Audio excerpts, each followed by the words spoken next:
L'aéroport Toulouse-Blagnac vous présente l'interview Objectif News de 18h.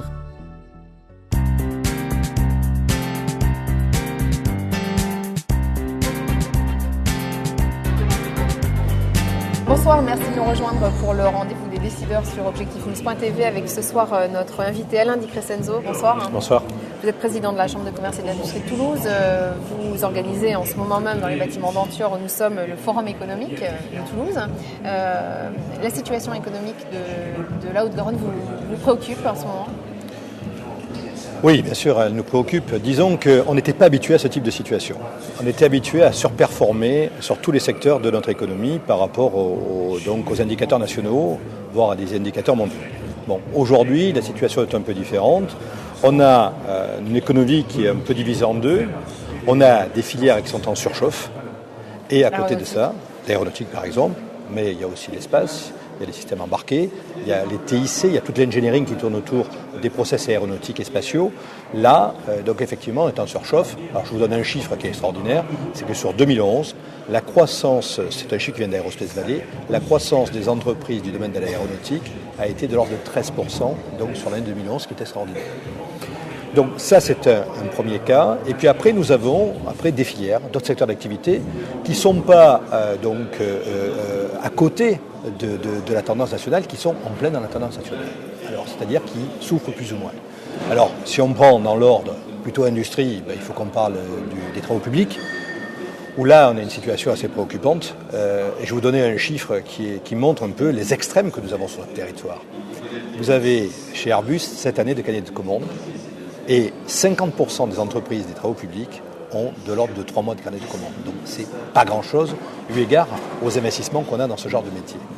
Ensuite, vous avez aussi tout ce qui est immobilier et construction. Et là, deux chiffres qui sont assez durs. C'est que si je prends les mises sur chantier, il y en a à peu près 50% de moins que l'an dernier. Et d'autre part, si je prends les ventes d'immobilier neuf, il y en a à peu près 50% de moins que l'an dernier aussi. Donc là, on est vraiment dans une activité qui est en baisse. Ensuite, si on regarde le commerce. Alors, un indicateur auquel on n'était pas habitué, c'est une baisse du commerce de gros. Donc, globalement, on s'aperçoit qu'à peu près 5% de baisse du commerce de gros. Donc, ça veut dire qu'il n'y a pas que la distribution de détail qui est touchée. Si on regarde un indicateur qui est intéressant, c'est le panier des ménages. On a aussi une baisse aux alentours de 4 à 5%. Et quand je vais plus loin dans le domaine du commerce, on s'aperçoit qu'en fonction de la position des commerces sur le territoire, en zone urbaine ou rurale, et en fonction du type de métier, vous avez plus ou moins de difficultés. Est-ce qu'aujourd'hui, il y a un problème de financement des entreprises, d'accès au crédit aussi ? Alors, on a un problème de financement à la fois pour les secteurs en surchauffe et les secteurs qui sont en difficulté. Secteur en surchauffe, quelle est la problématique ? Elles doivent suivre des cadences qui sont sensiblement supérieures à celles de l'année d'avant. Donc ça veut dire qu'elles ont deux efforts à faire. Elles ont un effort en investissement, donc financement des investissements, et après elles ont un effort en termes de financement du besoin en fonds de roulement. Et donc ces entreprises-là aussi peuvent trouver des difficultés à se financer. Et puis, à l'opposé, j'ai des entreprises qui ont besoin de financement pour résister. Et notamment, on s'aperçoit que ce sont des PME qui ont le plus de difficultés. Les PME, non pas les plus agiles, c'est-à-dire les plus petites, non pas les plus grosses parce qu'elles ont une certaine structure et certains capitaux qui font qu'elles peuvent passer les crises. On a un vrai problème sur des entreprises de 20 à 49 personnes où là, il y a un problème de financement. D'ailleurs, si on regarde les statistiques du tribunal de commerce, qui sont très intéressantes, on s'aperçoit qu'en ce qui concerne les procédures collectives, c'est-à-dire celles qui sont vraiment des entreprises en difficulté, il y a au mois d'août et au mois de juillet, il y a un petit peu moins, il y a 6% de moins de procédures que l'an dernier, mais il y a 2 à 3 fois plus de collaborateurs qui sont impliqués dans ces procédures, et on s'aperçoit que ça vient de ces entreprises entre 20 et 49 salariés. Et quand on regarde les dossiers plutôt de préventifs, on s'aperçoit que durant l'été, ils ont été sensiblement augmentés de l'ordre de 2 à 3 fois plus. Donc on a vraiment ces entreprises, je dirais, intermédiaire, je ne parle pas de TI bien sûr, de la PME intermédiaire, entre la TPE et la PME de 50 personnes qui souffrent.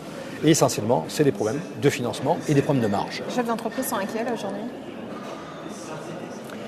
Les chefs d'entreprise sont inquiets comme tous les Français. On est dans une période, c'est pour ça qu'on fait ce forum économique avec cette économie positive. On est dans c'est une le période, thème que vous avez choisi, l'économie positive. C'est le thème qu'on a choisi. On est dans une période où les gens broient du noir. Et c'est bien plus grave qu'une crise économique.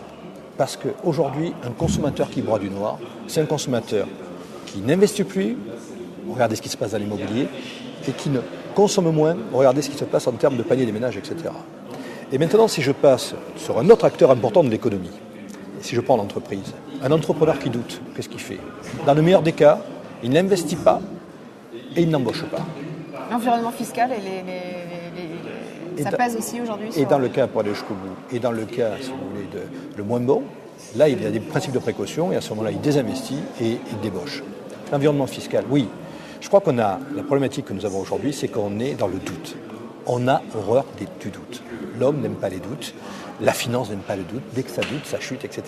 Et là, je crois qu'il est important, pour le gouvernement, je dirais globalement, que ce soit au niveau national ou européen, de donner clairement les mesures, de façon à ce que tout le monde puisse les approprier, et comme on le dit dans l'économie positive, les faire siennes en vue de rebondir. C'est un succès ce forum économique, plusieurs centaines de personnes. Vous en êtes satisfait? Ça n'existait pas à Toulouse, un événement comme voilà. Alors, ça. Je suis heureux parce que, globalement, c'est un petit peu, on déroule là notre plan de mandature, notre projet de mandature. Je vous rappelle pourquoi on a fait ce forum économique. Premièrement, parce qu'on s'est dit que nos chambres de commerce accompagnent les entreprises, mais elles doivent se doter d'un outil supplémentaire, c'est l'anticipation et la prospective, le coup d'avance, pour les aider. Deuxièmement, à Toulouse, effectivement, Toulouse qui rayonne au niveau international par certaines de ses filières, je ne vais pas citer les filières que vous connaissez, on a des positions au niveau international, au niveau européen, au niveau national, n'avait pas d'événement économique à la hauteur de ces filières et à la hauteur des atouts et des enjeux du territoire.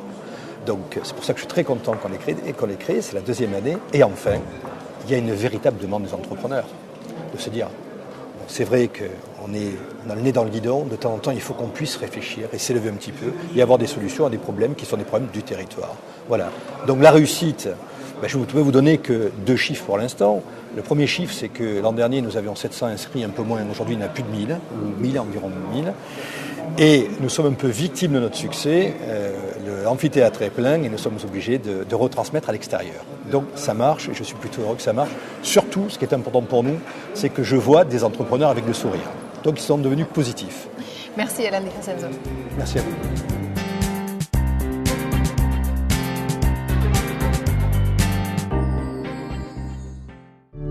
L'aéroport Toulouse-Blagnac vous a présenté l'interview Objectif News de 18h.